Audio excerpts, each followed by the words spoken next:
Welcome to traders. Traders, हमने इस series के पिछले 2 वीडियोस में बात की थी एक सेटअप के बारे में, जो स्मॉल और मिड कैप कंपनीज के बारे में था, जिसमें हमने बात की थी कि इस सेटअप को किस तरह से इसके ऊपर काम किया जाए, किस तरह से स्टॉक्स को फिल्टर किया जाए। उसके बाद हम जब स्टॉक्स को फिल्टर आउट करेंगे तो उसमें किस तरह से चार्ट को एनालाइज किया जाए, उसके बाद उसमें हम डेली टाइम फ्रेम में लगा के किस तरह से उसमें एंट्री ले, और कौन से वो पैरामीटर्स होंगे जब हम उस स्टॉक से एग्जिट ले लेंगे। और हमने ये भी बात की थी कि उसमें जो पोजीशन साइजिंग है उसको हमें किस तरह से बढ़ाना है। तो इन सब चीज़ों के बारे में हमने बात की थी। लेकिन जब मैंने वीडियो अपलोड किया उसके बाद मुझे कुछ फ्रेंड्स की क्यूरी आई। उन्होंने रिस्क मैनेजमेंट के बारे में थोड़ा सा डिटेल में बात करने के लिए मुझे बोला था। तो इसलिए इस वीडियो में हम बात करेंगे रिस्क मैनेजमेंट के बारे में, क्योंकि रिस्क मैनेजमेंट मैंने पहले भी कहा था सबसे ज़्यादा इंपॉर्टेंट रिस्क मैनेजमेंट ही है। तो रिस्क मैनेजमेंट में कौन सी चीज़ें आती है, उसमें आता है पोजीशन साइजिंग, आपका स्टॉप लॉस, आपका जो कैपिटल है वो आप किस तरह से पोजीशन कितना कैपिटल डिप्लॉय करते हैं, उसके ऊपर आपको कितना स्टॉप लॉस लेना पड़ेगा।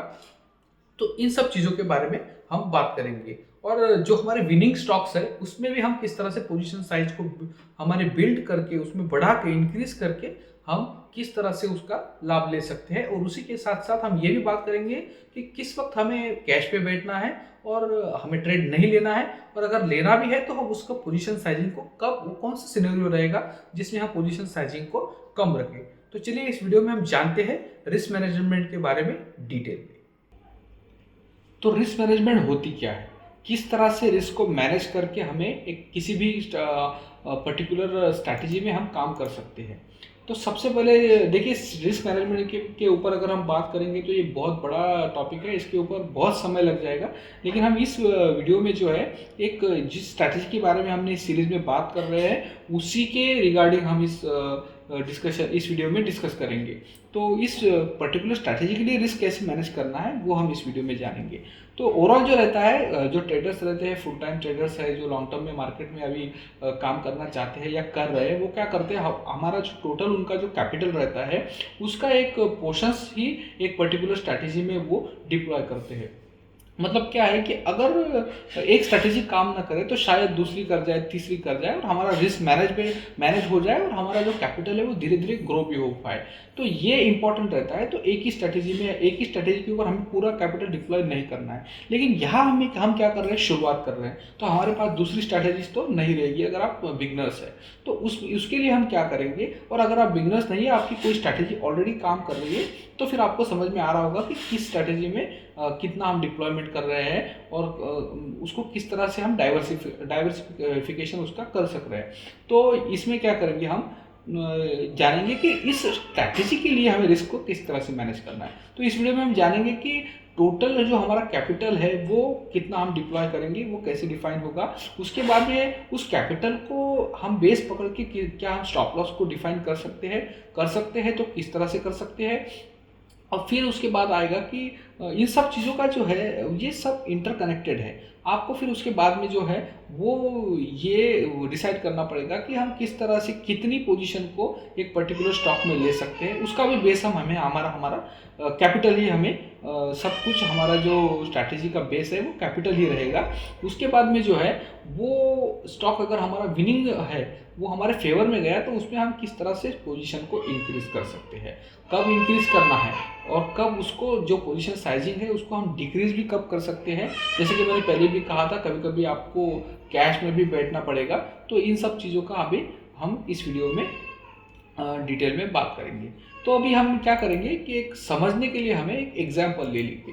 देखिए क्या होता है कि हर एक इंडिविजुअल का एक अलग रिस्क एपेटाइट रहता है, उसका एक अलग कैपिटल होता है जो मार्केट में वो लेके आता है। यहाँ पर हम एक एग्जाम्पल के माध्यम से समझेंगे कि किस तरह से आपको कैपिटल को बेस पकड़ के स्टॉप लॉस, पोजीशन साइजिंग और टारगेट, इन सब चीज़ों को हम किस तरह से डिसाइड कर सकते हैं। तो इसमें क्या करेंगे, हम एग्जाम्पल के लिए ले लेंगे समझ लीजिए किसी इंडिविजुअल का, ट्रेडर का, जो शुरुआती दिनों में वो मार्केट में आया है, तो उसका जो कैपिटल है वो 20,000 रुपये उसको लेके आया है। ये एक एग्जाम्पल है, आपका कैपिटल 2 लाख हो सकता है, 20 लाख हो सकता है, या फिर उससे भी ज़्यादा हो सकता है। मैं यहाँ पर एग्जाम्पल के तौर में बता रहा हूँ ताकि आप इसके पीछे का जो लॉजिक है उसे समझ लें। देखिए 20,000 अगर आपका टोटल कैपिटल है तो आपको क्या करना है, अगर इस सेटअप के हिसाब से आपको एंट्री मिल गई तो आपको तुरंत ही ये नहीं करना है कि मैं पूरा का पूरा जो मेरा कैपिटल है वो एक ही स्टॉक में डिप्लॉय कर दूं। तो ये गलती आपको नहीं करनी है। ये स्ट्रैटेजी में काम करने से पहले ही आपको ये रिस्क मैनेजमेंट के बारे में सोच के रखना पड़ेगा। तो हम उसमें क्या करेंगे, सबसे पहले डिफाइन करना है स्टॉप लॉस। तो स्टॉप लॉस का जो रूल है, जो यूनिवर्सल रूल है, वो ये है कि ज़्यादातर ट्रेडर्स जो है वो अपने जो टोटल कैपिटल है उसका जो है वो 1% से ज़्यादा वो खोना नहीं चाहते या फिर उन्हें खोना नहीं चाहिए। इसका मतलब जो है हमारा 20,000 का जो है 1% आता है 200। तो एक पर्टिकुलर स्टॉक में या एक पर्टिकुलर पोजीशन में वो 200 से ज़्यादा जो है वो आपको इसमें लॉस आपको नहीं लेना है। एक पर्टिकुलर ट्रेड के बारे में बात कर रहा हूँ। तो उसके लिए अगर हम 20,000 का अगर ये ले ले पोजीशन ले ले तो आप देख लीजिए सीधे सीधे अगर 8% की जगह 10% हम राउंड फिगर ले लेते हैं, गैप डाउन हो गया, कुछ हो गया और आपका 10% का अगर लॉस हो रहा है तो सीधे सीधे आपके उसी एक पर्टिकुलर जो ट्रेड है उसमें 2,000 रुपीज़ लगेंगे, जो कि आपका जो है 2,000 मतलब आपका टोटल कैपिटल का 10% है। ये बहुत ही खतरनाक तरीका है ट्रेडिंग करने का। तो ये जो है ये प्रोफेशनल ट्रेडिंग नहीं हो सकती है। तो इसीलिए हम बात करते हैं पोजीशन साइजिंग की, किस तरह से हम स्टॉक में, भले ही वो हमें कितना भी अच्छा चार्ट दिखे, कुछ भी हो जाए, लेकिन अगर हमारी पोजीशन साइजिंग ठीक नहीं है तो हम दिक्कत में आ सकते हैं। और हम कभी कभी क्या होता है साइकोलॉजिकली भी जो ट्रेडर है वो उसका डिसिप्लिन टूट जाता है, वो मेंटली उतना ये नहीं रहता है कि वो फिर अगला ट्रेड ले पाए। तो इस तरह की गलती आपको नहीं करनी। तो करना क्या है, ये तो हमने यहाँ पे देख लिया कि 1% आपको ये तो फिक्स रखना है कि एक ट्रेड में 200 जाएगी, तो 200 के ऊपर हमें नहीं देना है। ये हो गई पॉइंट। तो अभी इसके लिए हमें क्या करना है, एक मैं सिंपल फॉर्मूला बता देता हूँ कि आपको इस 20,000 में इस तरह से ट्रेड्स को एग्जीक्यूट करना है कि आप मिनिमम 8 से 10 जो है आप इसमें ट्रेड ले सके। तो मैं शुरुआत में कह दूंगा कि आप राउंड फिगर क्या कीजिए कि आप 10 स्टॉक में ही काम कीजिए, ताकि क्या होगा कि अगर आपका एक 8 से 10% भी आपका स्टॉप लॉस जाए तो वो 200 ही आपका जो है वो स्टॉप लॉस जाएगा। तो आपको दिक्कत नहीं होगा, आप आराम से इस स्ट्रैटेजी को रन कर सकते हैं।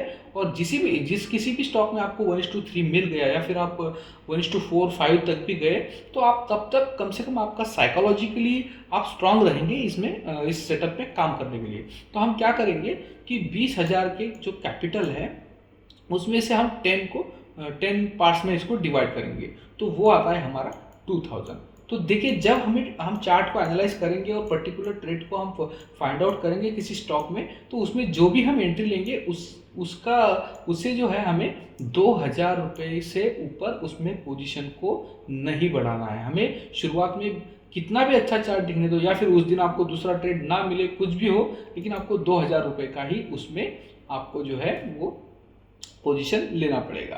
तो ये हो गई हमारी पोजीशन साइजिंग की बात। अभी हम क्या करेंगे, हमें एक ट्रेड मिल गया, हम इसमें क्या करेंगे 2,000 की हमारी पोजीशन साइजिंग हमने लेके उसमें ट्रेड ले लिया। दूसरे में हम क्या करेंगे, फिर से 2,000 की जो है वो पोजीशन ले लेंगे, तीसरे में फिर से 2,000।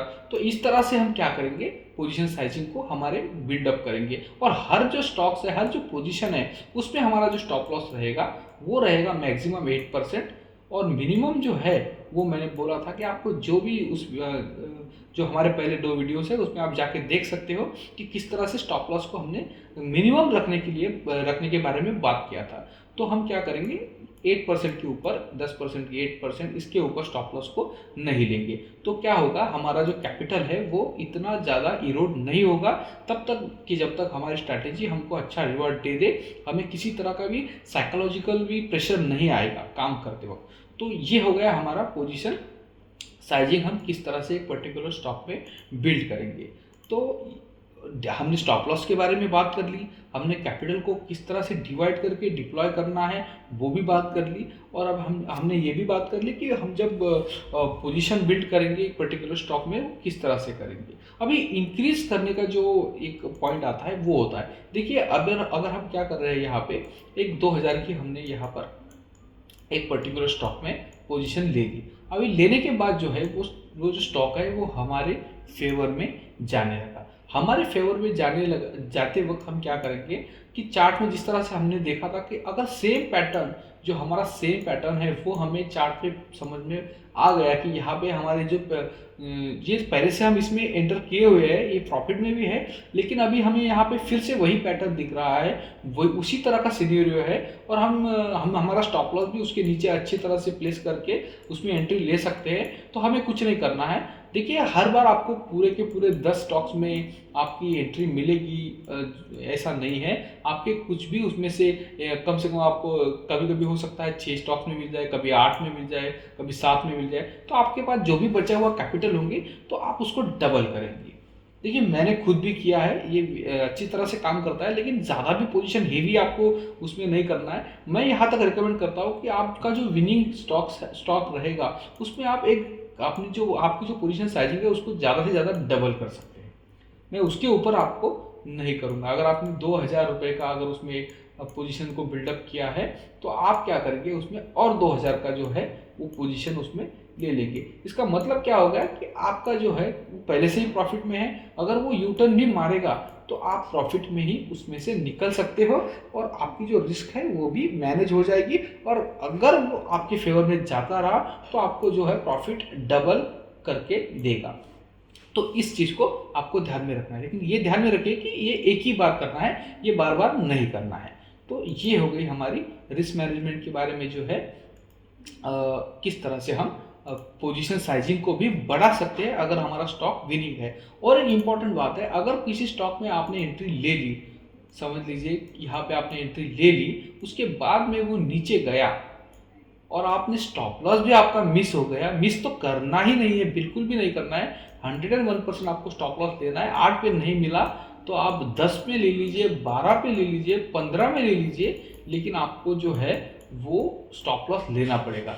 लेकिन अगर आपका मिस भी हो गया, समझ लीजिए अगर आपने गलती से भी उसको लॉस में पोजीशन साइजिंग को बढ़ाकर अगर उसको एवरेज कर लिया तो उससे बड़ा क्राइम मार्केट में कुछ भी नहीं है। मैं समझता हूँ लॉस में कभी भी आपने कितनी भी अपॉर्चुनिटी अच्छी दिखने दो, कौन सा भी सपोर्ट दिखने दो, रेजिस्टेंस दिखने दो, आपको उसमें बिल्कुल भी पोजीशन साइजिंग को बढ़ाना नहीं है। आपको प्रॉफिट में ही पोजीशन साइजिंग बढ़ानी है, ताकि अगर यूटर्न मारे तो आप प्रॉफिट में निकल सको। अगर आप लॉस में जो ट्रेड है उसकी पोजीशन साइजिंग आप बढ़ा रहे हो तो आप बड़े प्रॉब्लम में फंस रहे हो, समझ लीजिए। तो ये इंपॉर्टेंट बात आपको ध्यान में रखनी पड़ेगी।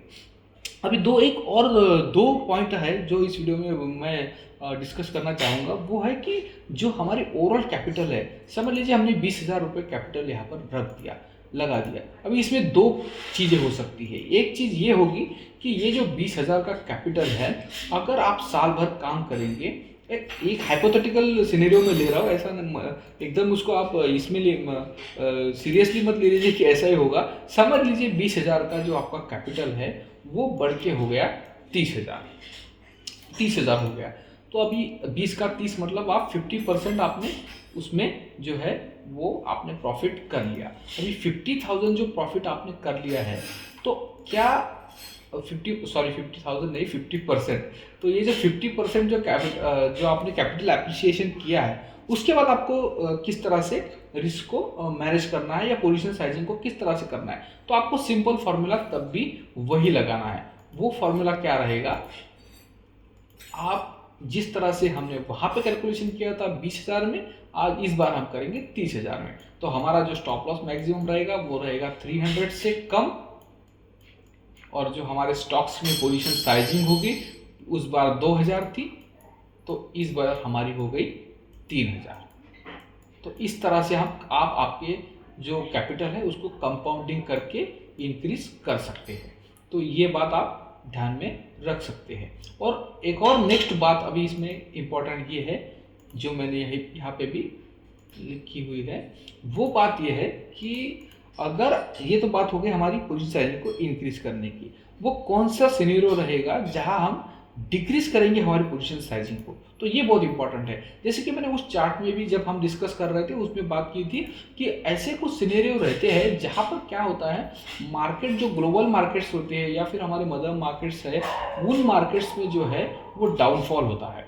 जब ऐसा सिनेरियो होता है तो ये सेटअप थोड़ा सा उस वक्त काम नहीं करता है, या फिर आपको एक बहुत ज़्यादा वॉलेटिलिटी में फंसा के बार बार स्टॉप लॉस को आपके हिट कर सकता है। अगर ऐसा 2-4 बार हुआ है तो सबसे अच्छा तो बात यह है कि आप मार्केट से बाहर हो जाए 15 दिन के लिए, 20 दिन के लिए। मैं भी ऐसा ही करता हूँ। आपको इस सेटअप में कोई भी ट्रेड नहीं लेना है, मार्केट कहीं नहीं जाने वाला, आपको फिर से एंट्री देगा, फिर से अच्छे रिवॉर्ड देगा, लेकिन उस उथल पुथल में हमें हमारे सेम पोजीशन साइजिंग से अगर हम काम करेंगे, बार बार स्टॉप लॉस हिट होगा तो हम साइकोलॉजिकली डिस्टर्ब हो जाएंगे और हो सकता है कि हम अच्छे ट्रेड भी मिस कर दें। तो उस सिनेरियो में हम क्या करेंगे, मार्केट से बाहर रहेंगे। और ये तो बात हो गई बाहर रहने के लिए उतनी मेंटालिटी रखने की। लेकिन कभी कभी क्या होता है कि हम कैश में बैठे हुए थे, हमें अच्छी अपॉर्चुनिटी भी दिख रही होती है, फिर कभी कभी वो हमारे फेवर में चला भी जाता है, लेकिन हम इस रूल को देख के क्या है उसमें पोजीशन नहीं लेते तो बुरा लगता है किसी को। तो ये तो देखिए सेटअप का एक पार्ट है, लेकिन फिर भी ये आप ही के साथ नहीं, मेरे साथ भी होता है, कभी कभी ऐसी चीज़ें हो जाती हैं। तो उस वक्त हम क्या करेंगे, देखिए हमें तो बाहर रहना है लेकिन हम बाहर नहीं रह पा रहे, हमें बार बार वो एंट्रीज दिख रही है जो हमने एनालाइज करके रखा था वो सब चीज़ें। तो उस वक्त क्या करेंगे, हम हमारे पोजीशन साइजिंग को डायरेक्टली आधा कर देंगे। तो जिस किसी ट्रेडर का जो कैपिटल है वो इस वक्त जो है वो 30,000 है, तो वो क्या करेगा, उसमें से जो है सीधा सीधा उसको 50% से डिवाइड करके जो बचेगा 15,000 रुपये, आपको 15,000 रुपीज़ जो है वो 15,000 रुपीज़ आपका कैपिटल मान के आपकी पोजीशन साइजिंग को सीधे आधे कर देने हैं। मतलब आप जिस पर्टिकुलर स्टॉक में 3,000 का पहले पोजीशन लेते थे, अब आप लेंगे 1,500 का। वो भी लेना नहीं है, लेकिन अभी क्या है, आपको मतलब हो ही नहीं रहा है, लेना ही आपको लग रहा है कि लेना ही है और अच्छी एंट्री है, मैं मिस ना कर दूं, तो आपको आपका कैपिटल को ऐसे सिनेरियोज पे आधा कर देना है। और जब मार्केट स्टेबल हो जाए आप फिर से आपके कैपिटल को जो है आपकी पोजीशन साइजिंग को बढ़ा सकते हैं। तो ये सब चीज़ों को आपको ध्यान में रखना है जब आप इस सेटअप में काम करेंगे। तो इस वीडियो में अभी हम इतना ही बात करेंगे, और भी कुछ अगर बातें बची होंगी तो आप मुझे कमेंट सेक्शन में बता दीजिए, मैं उसके बारे में भी और डिटेल बात करने की कोशिश करूँगा। तो थैंक यू ट्रेडर्स। हम नेक्स्ट वीडियो में ऐसे ही इसी सेटअप के बारे में अगर कुछ क्यूरी है तो मैं एक और वीडियो भी बना दूंगा, या फिर और दूसरी भी कुछ स्ट्रैटेजीज है उसके बारे में मैं वीडियो बनाऊंगा। तो तब तक के लिए बने रहिए ट्रेडस्टर्स के साथ, और इस चैनल को सब्सक्राइब कीजिए, लाइक कीजिए, कमेंट कीजिए आपको कोई क्यूरी रहेंगी तो, और शेयर कीजिए वो उन ट्रेडर्स के साथ में कि जो कि अच्छी तरह से मार्केट में लॉन्ग टर्म में काम करके आपकी वेल्थ, हमारी वेल्थ को ग्रो कर सकते हैं। तो थैंक यू फॉर वॉचिंग।